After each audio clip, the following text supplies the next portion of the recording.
Din păcate, dar într-adevăr, ministrul agriculturii, Vasile Bumacov, și în continuare continuă să spună minciuni și să ducă în eroare toți fermierii, în primul rând producătorii de fructe și legume, precum că atât dumnealui cât și întreg aparatul Ministerului Agriculturii întreprinde măsuri pentru a soluționa problemele agricultorilor. Nu este corect. Vasile Bumacov,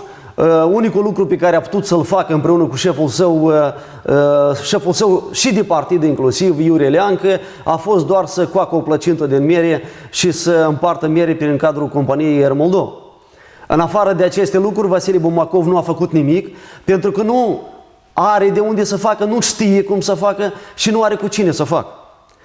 Banii promiși fermierilor așa și nu au fost găsiți. Piața de desfacere pentru producătorii de fructe așa și nu a fost găsită. Iar minciuna precum că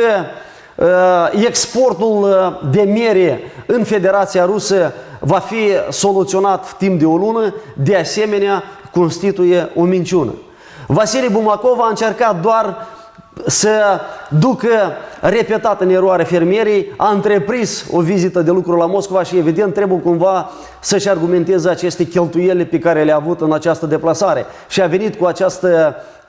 această minciună de nou că va fi soluționat problema într-o lună. Nu poate să fie această problemă soluționată timp de o lună, pentru că autoritățile ruse au spus clar și respicat: odată ce Moldova a semnat acordul de asociere cu Uniunea Europeană și s-a asumat toate angajamentele pentru această piață, atunci problemele Republicii Moldova trebuie să fie soluționate pe piața Uniunii Europene. Iar Uniunea Europeană nici nu vrea să se gândească la fermierii din Moldova, nu mai mult decât atât să cumpere încă aceste mere. Chiar și comisarul Uniunii Europene pe probleme de agricultură a declarat că Uniunea Europeană nu are bugetați bani pentru asemenea lucruri și că Uniunea Europeană nu va lua decizii privind acceptarea pe piața Uniunii Europene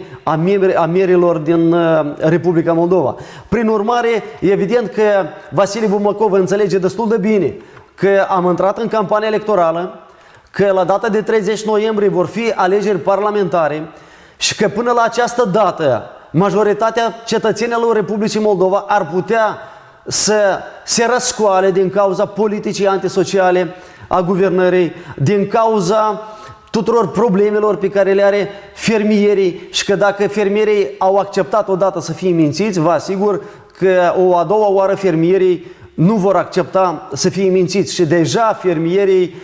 pregătesc o nouă ieșire la acțiune de protest de amploare și vă asigur că de această dată fermierii nu se vor mai opri pe drum și vor ajunge cu toată tehnica și cu toată producția sa în piața Marei Adunări Naționale.